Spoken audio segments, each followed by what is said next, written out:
Hello friends, welcome to Finwise. दोस्तों, Finwise में आपका स्वागत है। न्यू फंड ऑफ़र आया है एचडीएफसी का, जिसका नाम है HDFC banking and financial services fund. दोस्तों, ये जो न्यू फंड ऑफ़र है ये 11 जून से लेके तो 25 जून तक ओपन है। ये एक ओपन एंडेड स्कीम है और इसके जो फंड मैनेजर रहेंगे वो रहेंगे मिस्टर आनंद लड्ढा। फ्रेंड्स, इसका जो बेंचमार्क है वो बेंचमार्क रहेगा निफ्टी का financial services total return index. ये जो फाइनेंशियल सर्विसेज सेक्टर है इसको हम आज डिटेल में स्टडी करेंगे। और फ्रेंड्स, जो रूटीन एनएफओ रिव्यू है उसके जगह पे थोड़ा सा इसको लर्निंग करके यूटिलाइज करेंगे, सो दैट हमको क्लैरिटी आ जाएगा क्या हमको सही में इस फंड में निवेश करना चाहिए और क्या ये प्रॉफिटेबल इन्वेस्टमेंट रहेगा। दोस्तों, थोड़ा सा ब्रॉडर व्यू लेते हैं इस एनएफओ का। टोटल अगर आप देखो तो टोटल इंडियन इक्विटीज़ जो है, जो इंडेक्स की अगर मैं बात करूं तो इंडेक्स में जो फाइनेंशियल सर्विसेज सेक्टर है उसका जो एलोकेशन है वो इस ग्राफ में मैंने दिया है। ये जो एलोकेशन है ये अराउंड 13.1% है। और ये जो इंडेक्स है ये इंडेक्स एक प्रोमिनेंट इंडेक्स है। और आप देखें तो निफ्टी में सबसे ज़्यादा एलोकेशन इसी इंडेक्स का है, जिसका एनएफओ जिसके एनएफओ की हम लोग बात कर रहे हैं।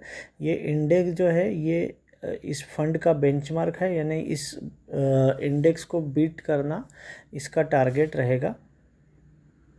अभी ये जो फाइनेंशियल सर्विसेज सेक्टर है इसमें सिर्फ बैंकिंग नहीं आता, तो इसमें काफ़ी सारी चीज़ें आती है। जैसे प्राइवेट सेक्टर बैंक्स आते हैं जो कि मेजर शेयर है 58.1%। हाउसिंग फाइनेंस इज सेकंड जिसमें 17.1% है। एनबीएफसी आती है 8% के आसपास।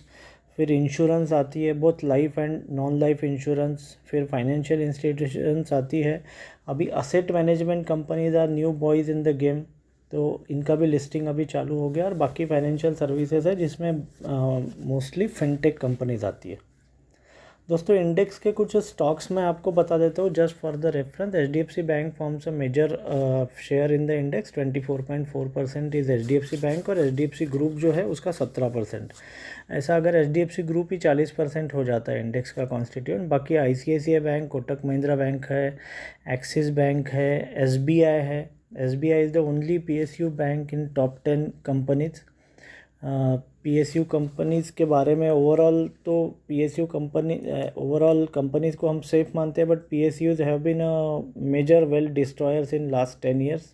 इसमें एक एसबीआई है कि जो इसमें it is finding the place.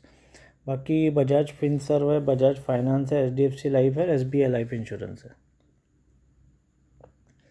दोस्तों, अभी समझते हैं ये फाइनेंशियल सर्विस सेक्टर का जो इम्पोर्टेंस क्या है। उसके पहले एक बार बेंचमार्क का रिव्यू ले लेते हैं। ये जो बेंचमार्क है जैसे कि आप देख सकते हैं ग्रीन लाइन में, ये Nifty financial services total return index का रिटर्न्स है। एक साल का 60% रिटर्न है। ये देख के कोई फ़ायदा नहीं है क्योंकि 60% अपने को आगे मिलने नहीं वाला है। लॉन्ग टर्म 10 ईयर्स का रिटर्न यदि आप देखो तो 15% का रिटर्न है, जो कि एक रिस्पेक्टेबल रिटर्न है। और सिंस इंसेप्शन यानी अगर 20 साल के आसपास का रिटर्न देखें तो ये 18.8% का रिटर्न है। जैसे कि आप ऊपर में भी देख सकते हैं, जो निफ्टी का पीएसयू बैंक्स का एक इंडेक्स रहता है, इसने 3 साल 5 साल 10 साल से इन्वेस्टर्स का वेल्थ डिस्ट्रॉय करते रहा है।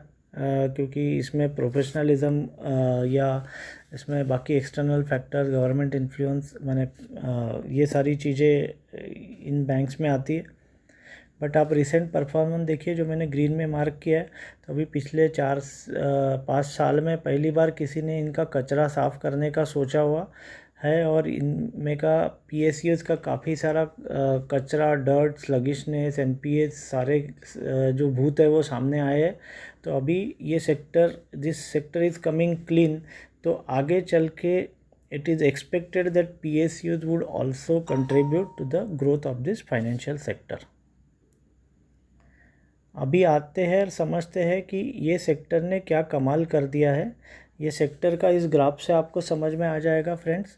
ये जो ग्राफ है ये एक्चुअल फाइनेंशियल सर्विसेज सेक्टर का टोटल मार्केट कैप में एलोकेशन है। इसके पहले जो 38% मैंने बताया था ये इंडेक्स में एलोकेशन है, पर यदि आप ये ग्राफ ठीक से देखो तो ईयर 2001 टू ईयर 2020 यानी 20 साल के अवधि में जो फाइनेंशियल सेक्टर का जो कंट्रीब्यूशन जो 5% था, ये कंट्रीब्यूशन अभी बढ़ के 20 से 25% के आसपास हुआ है। यानी ये सेक्टर ने 20 साल में अराउंड 4 to 5 टाइम्स यानी 400% का ग्रोथ पोस्ट किया हुआ है।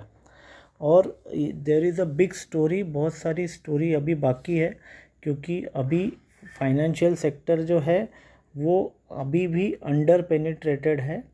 इसमें का जो मैंने आपको जो रिटर्न्स बताया वो रिटर्न्स की के बेसिस पे मैं आपको ये फ़ंड सजेस्ट नहीं कर रहा हूँ, मैं आपको फ़ंड सजेस्ट कर रहा हूँ अंडर पेनिट्रेशन के बेसिस पे।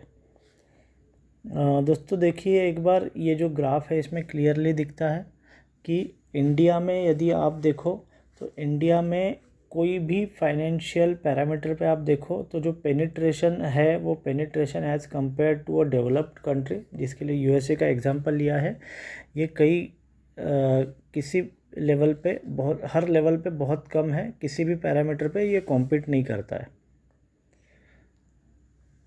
फॉर एग्ज़ाम्पल यदि आप सम अश्योर्ड की बात करें तो सम अश्योर्ड जो इंश्योरेंस से आता है वो sum assured as a percentage of GDP की बात करें तो यूएसए में it is 251% of GDP, whereas India में ये सिर्फ 19% है। मतलब insurance is highly under penetrated. Banking credit to non banking corporation की, नॉन फाइनेंस कॉरपोरेशन की बात करें तो एक डेवलप्ड इकोनॉमी में ये जो क्रेडिट है ये 84% तक डिस्ट्रीब्यूट हुआ है, और अगर इंडिया की बात करूँ तो बैंक क्रेडिट सिर्फ 57% डिस्ट्रीब्यूट हुआ है। तो आप कोई भी पैरामीटर ले लो, चाहे डिजिटल ट्रांजैक्शन रहे, चाहे म्यूचुअल फंड के AUM as a percentage of GDP है, इंडिया में ये सिर्फ म्यूचुअल फंड का percentage as a mutual fund AUM as a percent of GDP सिर्फ 12% है, जबकि आप अगर यूएसए की बात करें तो 120% है। मतलब अभी अराउंड 1000% का जो ग्रोथ है AUM में वो तो सिर्फ इसी एक पैरामीटर पे डिपेंडेंट है। ऐसे सारे पैरामीटर्स यहाँ पे जो लिस्ट की है, किसी भी पैरामीटर पे इंडिया में there is a big upside in the business, big upside in the penetration, और ये जो है ये आने वाले डेकेड में डेफिनेटली रिफ्लेक्ट होगा। इसलिए फाइनेंशियल सेक्टर जो है, financial sector holds a promise of big growth, क्योंकि it is under penetrated and there is a lot of demand. अभी बात करते हैं, एक बार ग्रोथ की बात कर लेते हैं। जीडीपी को ये जो जीडीपी की जो ग्रोथ है उसको financial services as a sector इसने हमेशा बीट किया हुआ है। आप देख सकते हैं all parameters as compare to the nominal GDP, चाहे म्यूचुअल फंड AUM रहे, चाहे NBFC रहे, चाहे एक दो लाइफ इंश्योरेंस के NB प्रीमियम छोड़ दिया अगर जाए, तो सारे पैरामीटर्स पे financial services sector has been outperforming the GDP out and out. So with these things in mind, with a promising story ahead, financial services forms one of the major potential sector to invest for on a long term basis, और यहाँ पे एक अच्छा पैसा बनने की पूरी संभावना है। दोस्तों अभी चलते हैं और एक बार ये जो फंड है ये फंड का कंपोजिशन देख लेते हैं। एक बार फंड का कंपोजिशन कैसे रहेगा या फंड का स्ट्रेटजी कैसे रहेगा। ये अभी जो मैंने अलग अलग सेक्टर्स बताए, private sector bank, housing finance, NBFC, all companies which are in financial services, इस सेक्टर में ये और बैंकिंग सेक्टर में ये फंड निवेश करेगा।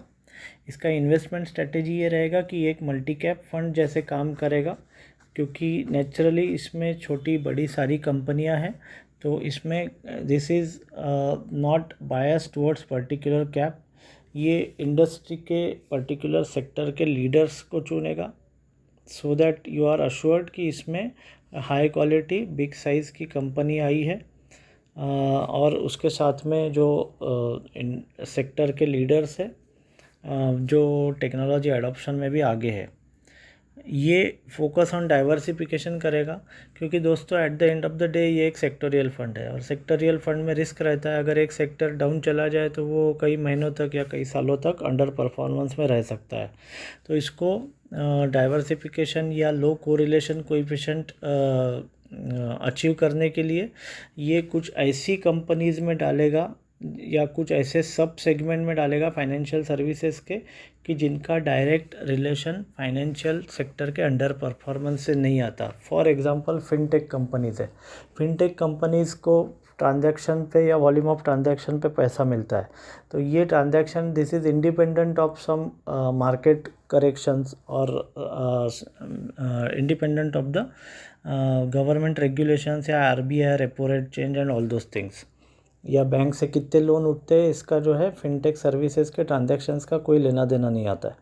सो ऐसी कंपनीज़ में डाइवर्सिफाई करने के कारण ये जो फंड है इसमें जो सेक्टोरियल वेराइबिलिटी है या जो सेक्टर्स का जो साइक्लिक नेचर है उसको ये कंट्रोल करने का ट्राई करेगा। सेक्युलर ग्रोथ या री रेटिंग से भी ये स्ट्रेटेजी पे ये वर्किंग करेगा। जो कंपनीज़ में एक स्टेडी और कंसिस्टेंट ग्रोथ है, ऐसी कंपनीज़ या जो कंपनीज़ टर्न अराउंड पे खड़ी है, जहाँ पे जिन्होंने टेक्नोलॉजी में इन्वेस्ट किया है और जो कंपनीज़ एक्सपेक्ट कर रही है कि पूरा बिजनेस टर्न अराउंड हो जाए, वहाँ पे वो अपॉर्चुनिटीज़ ढूंढेगा। ये न्यू लिस्टिंग पे आईपीओ पे अपॉर्चुनिटीज़ तो ढूंढेगा, पर जो है वो ग्राउंड लेवल पे भी एंटर कर सकता है। प्री आईपीओ स्टेज में भी ये फंड जो है वो एंट्री ले सकता है। So friends, with given all these parameters, ये जो फंड है ये एक फंड एक प्रॉमिस देता है कि इसमें अगर एक लंबे अवधि तक 5 से 7 साल तक यदि इन्वेस्टेड रहे तो काफ़ी अच्छा इन्वेस्टमेंट रिटर्न्स ये प्रोड्यूस करने की कैपेसिटी रखता है। यदि मैं मेरी बात करूं, ये जो वीडियो मैंने बनाया ये कोई पर्सनलाइज्ड इन्वेस्टमेंट एडवाइस नहीं है। आप आपके एडवाइज़र के साथ बैठ के आपका पोर्टफोलियो देख के इन्वेस्टमेंट का डिसीजन लीजिए। पर यदि आप मेरे को पूछेंगे तो मैं I will like to park my money in this fund, तो मैं खुद इस फंड में निवेश करना पसंद करूँगा। दोस्तों, इसके साथ में ये फंड में किसको निवेश नहीं करना चाहिए ये भी मैं क्लियरली बता देता हूँ। जो फर्स्ट टाइम इन्वेस्टर्स है उस इन्वेस्टर को ये फंड में निवेश नहीं करना चाहिए। फर्स्ट टाइम इन्वेस्टर को ये मार्केट को देखते हुए अच्छे ब्लू चिप कंपनीज़ के फंड्स में या बैलेंस एडवांटेज कैटेगरी में इन्वेस्ट करना चाहिए। मैं HDFC banking and financial services की बात नहीं कर रहा हूँ, मैं किसी भी banking and financial services fund की बात कर रहा हूँ। Your first fund on equity category should be a blue chip fund और a large cap category of fund. जिन इन्वेस्टर्स का रिस्क एपेटाइट कम है उन इन्वेस्टर्स को भी इस फंड में निवेश नहीं करना चाहिए, क्योंकि ये एक सेक्टोरियल फंड है जिसकी जो रिस्क लेवल है ये किसी भी डाइवर्सिफाइड फंड से हमेशा ज़्यादा रहती है। जिन इन्वेस्टर्स का निवेश अवधि 3 साल के नीचे का है उन इन्वेस्टर्स को ये फ़ंड के बारे में या ये वीडियो को भी सुनना नहीं चाहिए। वैसे तो इक्विटी में आपका जो नॉर्मल अवधि रहना चाहिए इन्वेस्टमेंट की, जो आपकी सोच रहनी चाहिए वो कम से कम 10 साल रहनी चाहिए। पर यदि अगर मैं लोअर साइड में बिल्कुल बात करूँ तो कम से कम आपको इस मार्केट लेवल पे 5 साल का अवधि लेके चलना चाहिए। जिन इन्वेस्टर्स का 3 साल के नीचे अवधि है उनके लिए ये फ़ंड किसी काम का नहीं है। They should go for a equity saving category funds. तो दोस्तों, मैं आशा करता हूँ कि आपको इस फंड के बारे में, इसके बेसिक एट्रीब्यूट्स के बारे में अच्छी जानकारी मैं दे पाया हूँ। यदि आपको अच्छी चीज़ों से मन नहीं भरता और आपको हटके चीज़ें चाहिए तो आप सही चैनल पे आए हो। आपको ऐसी नई नई चीज़ें मैं शेयर करते रहूँगा एनएफओ अपडेट्स के लिए और इन्वेस्टिंग विजडम शेयरिंग के लिए आप फिनवाइज के साथ जुड़ने का सोच सकते हैं। यदि आपने चैनल को सब्सक्राइब नहीं किया है तो आप you should consider subscribing my channel. Thank you friends.